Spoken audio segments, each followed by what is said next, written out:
Hi hello welcome to Suman TV. నేను మీ Roshan. Nandu's world, నిజంగా ఈ పేరు నందూస్ వరల్డ్ కాదు, నందూస్ స్కామ్. ఎంతోమంది విక్టిమ్స్ బయటకు వచ్చి వాళ్ళ బాధలు చెప్తుంటే చాలా బాధ అనిపిస్తుంది. ఎందుకంటే యూకేలో ఎంత స్ట్రిక్ట్ రూల్స్ ఉంటాయో మీ అందరికీ తెలుసు. బట్ అలాంటి రూల్స్ కూడా బ్రేక్ చేసి వాళ్ళ ఇక్కడ ఇండియాకి సంబంధించిన మీడియాని లేకపోతే పోలీస్ని అందరు సపోర్ట్ తీసుకుంటున్నారు. బట్ వాళ్ళ ఫ్యూచర్ బాగుండాలని ఫస్ట్ ఆఫ్ ఆల్ మనం అందరం ప్రే చేద్దాం. ఎందుకంటే యూకేకి ఎంఎస్ చేయడానికి వెళ్ళిన వాళ్ళు కూడా ఉన్నారు పాపం. జాబులు చేసుకునే వాళ్ళు చెప్పలేం. వాళ్ళకేంటంటే కొన్ని కాంట్రాక్ట్స్ ఉంటాయి కాబట్టి వాళ్ళు ఎలా అయినా సెట్ అవుతారు లైఫ్‌లో. కానీ ఎస్పెషల్లీ ఈ 20, 21, 22 ఈ ఏజ్ ఉన్న కిడ్స్ అందరూ కూడా చాలా సఫర్ అవుతున్నారు. కొంతమంది బయటికొస్తున్నారు, కొంతమంది బయటికి రాలేకపోతున్నారు. బట్ ఇదే నందు స్కామ్‌కి సంబంధించి నర్సింగ్ గారు లైవ్‌లో యూకే నుంచి మాట్లాడటానికి సిద్ధంగా ఉన్నారు. ఆయన కూడా చాలా నష్టపోయారని నేను విన్నాను. నర్సింగ్ గారు నమస్తే అండి. నమస్తే అండి. నమస్తే. ఫస్ట్ ఆఫ్ ఆల్ అసలు మీరు ఎలా కాంటాక్ట్ అయ్యారు వాళ్ళని? మీరు ఎంత పోగొట్టుకున్నారు? అసలు ఎందుకిచ్చారు మీరు? ఎన్ని ఇయర్స్ నుంచి ఉంటున్నారు అక్కడ? నేను మాస్టర్స్‌గా వచ్చానండి ఇక్కడికి. మాస్టర్స్ చేయడానికి వచ్చాను. తర్వాత 2 ఇయర్స్ తర్వాత జాబ్ చేస్తాను. ఇప్పటికి నాకు ఫుల్ టైమ్ జాబ్ ఉంది. సో, మా వైఫ్ పేరు మీద ఒక జాబ్ అనేది ఏర్పడతదని చెప్పేసి వీళ్ళు వాట్సాప్ వెబ్‌సైట్స్‌లో వాట్సాప్‌లో, ఫేస్‌బుక్‌లో అడ్వర్టైజ్‌మెంట్ చూసి మేము వాళ్ళని కాంటాక్ట్ అయ్యాం. అందరికి తెలిసిందే నా స్టోరీ. సో, వాళ్ళ ఓన్ డెస్టినీ రిక్రూట్‌మెంట్ నుంచి వాళ్ళ నందూస్ కిచెన్‌లో జాబ్ కోసం అని చెప్పి నన్ను తీసుకున్నారు, మా వైఫ్‌ని. తీసుకున్న క్రమంలో 1 ½ ఇయర్ జర్నీ చేశాము. 1 ½ ఇయర్‌లో 2 సార్లు, 3 సార్లు మాత్రమే వాళ్ళు సాలరీస్ రన్ చేయడం. ఇలా జరగడం వల్ల మా లైసెన్స్, వీసా అనేది క్యాన్సిల్ అయింది. రివోక్ అవ్వడం వల్ల ఇప్పుడు నేను మా వైఫ్‌ని, కిడ్స్‌ని ఇండియాకి పంపించేసి నేను వేరే వీసా కోసం ట్రై చేస్తూ ఆ బ్రిడ్జ్ వీసాలో కంటిన్యూ చేస్తున్నాను ఇప్పుడు ప్రస్తుతానికి. మీరు ఆల్రెడీ కిచెన్‌లో నేను వర్క్ చేశారు. మా వైఫ్ కిచెన్‌లో వర్క్ చేసిందండి. ఓహ్! అదే తనకి వీసా ఇప్పిచ్చారు. తన కిచెన్‌లోనే పెట్టుకున్నారు ఎంప్లాయీగా అంతేనా? యాహ్! అదే అండి. ఇప్పుడు ఈరోజు మీరు ఈ ఆడియో రిలీజ్ చేశారు. ఇప్పుడు 25 మంది, 30 మంది విక్టిమ్స్‌లో ఒకరిద్దరి గురించి మీరు అది కూడా ఫాల్స్ ఇన్ఫర్మేషన్. అది కూడా కంప్లీట్ ఇన్ఫర్మేషన్ కాదు.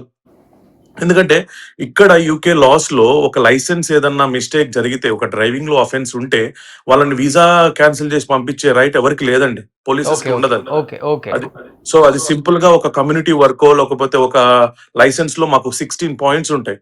16, 12 పాయింట్స్ ఉంటాయి. అవి మైనస్ చేసుకుంటూ ఎళ్తారు గానీ వీసా డ్రైవింగ్ లైసెన్స్ అనేది క్యాన్సిల్ చేస్తారు గానీ వీసా క్యాన్సిల్ చేసి రిటర్న్ పంపించేయరు. అదొక అవును. రాంగ్ కాల్‌లో రాంగ్ చెప్పారు. ఇన్ఫర్మేషన్. అవునండి. కాల్‌లో ఆ మాట చెప్పారు. డ్రంక్ అండ్ అదొక డ్రైవ్‌లో ఎక్కడైనా అది పట్టుకున్నా క్యాన్సిల్ చేస్తారని చాలా ఈజీగా చెప్పేసారు. అవును. అది అది అబ్సల్యూట్‌లీ ఫాల్స్ అండి. ప్లస్ ఇంకోటేంటంటే ఒక అమ్మాయిని ఎవరినో అబ్యూజ్ చేశారు, వీడియోస్ చేశారని చెప్పి ఆ కాల్‌లో ఇన్నాము. అది వాస్తవం ఎంతో రైట్ ఎంతనో నేను మాట్లాడనండి. I don't comment on that. But అలాంటి అఫెన్స్ ఏదన్నా యూకేలో జరిగితే that is the biggest problem అన్నమాట. ఆ పర్సన్‌కి, ఆ విక్టిమ్‌కి ఎంత సెక్యూరిటీ ఇస్తారంటే అంత సెక్యూరిటీ ఇస్తారు. వాళ్ళొచ్చి మీ దగ్గర చెప్పుకొని మీరు ఎంప్లాయ్‌మెంట్‌ని తీసేసే అంత టైం కూడా ఇవ్వరండి ఇక్కడ police. So that is also absolutely wrong. అది ట్రూ ఎంతనో ఫాల్స్ ఎంతనో నేను దాని మీద కామెంట్ చేయను. బట్ ఏదన్నా ఇన్ఫర్మేషన్ ఉంటే మీరు వ్యాలిడ్ గా ఎవిడెన్స్ పెట్టండి. అంతేగాని అది అందరికీ ఆపాదిస్తూ జనరలైజ్ గా మేమందరము డ్రైవింగ్ చేశాము, మేమందరము ఫీమేల్స్ ని అరెస్ట్ చేశామన్నట్టు జనరలైజ్ గా చేస్తే మాకు కిడ్స్ పిల్లలు ఉన్నారు, మాకు ఫ్యామిలీస్ ఉన్నారు. మీరు ఎలాగా మాట్లాడుతున్నారో ఇట్లా మాకు ఫ్యామిలీస్ ఉన్నారు, మా హస్బెండ్ చేసిన దానికి నా మీదకి ఎందుకు వస్తున్నారు, నాకు ఇన్ఫ్లుయెన్స్ ఉంది కాబట్టి వస్తున్నారు అని చెప్పడం అబ్సల్యూట్లీ రాంగ్ అండి. మాకు కిడ్స్ ఉన్నారు, మా ఫ్యూచర్ కూడా ఉంది ఇక్కడ. ఓకే. కానీ మీరు కొన్ని రోజులు ట్రావెల్ చేశారు. ఆల్మోస్ట్ 1 ½ ఇయర్ ట్రావెల్ చేశానని చెప్పారు కాబట్టి, వాళ్ళ మైండ్ సెట్ ఎలా ఉంటుంది నర్సింగ్ గారు? ఎందుకంటే మీ వైఫ్ మీరిద్దరూ ట్రావెల్ చేశారు. సేమ్ కిచెన్‌లో మీరు జాబ్ చేశారని చెప్తున్నారు కాబట్టి, అబద్ధం అండి, ఇలానే అబద్ధాలు కన్నింగ్‌గా ఉంటారా? కంప్లీట్లీ. లేకపోతే ఏదో ఒకటి ది బెస్ట్ చేద్దాం స్టూడెంట్స్‌కి వాళ్ళ ఫ్యూచర్ కోసం యూజ్‌ఫుల్‌గా ఏదో ఒకటి చేద్దాం మా కంపెనీ నుంచి ఇలాంటి ఆలోచనలు, ఇలాంటి డిస్కషన్ ఎక్కువ ఉంటుందా? లేకపోతే కన్నింగ్‌గా అందరిని మోసం చేద్దాం ఇలా ఉంటారా అసలకి? లేదండి. అస్సలు ఆ సిట్యుయేషనే ఉండదు. స్టార్టింగ్‌లో మాకు హెల్ప్ చేస్తున్నట్టు 2, 3 మాటలుంటాయి తప్ప, తర్వాత ఎటువంటి కమ్యూనికేషన్ ఉండదు. తను చాలా తక్కువ మాట్లాడతాడండి. మరి ఈ స్కామర్స్‌కి అలవాటో లేమో తెలీదు గానీ, చాలా తక్కువ మాట్లాడుతూ వందల మెసేజ్‌లు చేస్తే ఒకదానికి ఇర్రెలెవెంట్‌గా సమాధానం చెప్తాడు గానీ, అట్లాంటిది అసలు మాకు ఇన్ఫర్మేషన్ ఇవ్వడు సరిగ్గా. మేము ఎవ్రీ మంత్ పేరోల్ రన్ చేయండి, ఎవ్రీ మంత్ సాలరీస్ రన్ చేయండి. మాకు అది ఇంపార్టెంట్. వర్క్ ఉన్నా లేకపోయినా మాకు సాలరీస్ రన్ చేయడం ఇంపార్టెంట్ అంటే అసలు ఇగ్నోర్ చేసుకుంటూ వచ్చాడండి. 1 ఇయర్ వరకు మమ్మల్ని ఇగ్నోర్ చేసి మా వీసా క్యాన్సిలేషన్ కి వాళ్ళ హస్బెండే కారణం.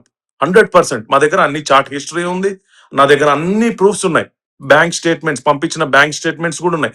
సాలరీ పడాలి అంటే ఒక పర్సన్ కి, ఒక ఎంప్లాయర్ నుంచి సాలరీ పడాలంటే ఎంప్లాయర్ అకౌంట్ నుంచి పడుతుందా, ఒక ర్యాండమ్ పర్సన్ నుంచి అమౌంట్ పడుతుందా అండి?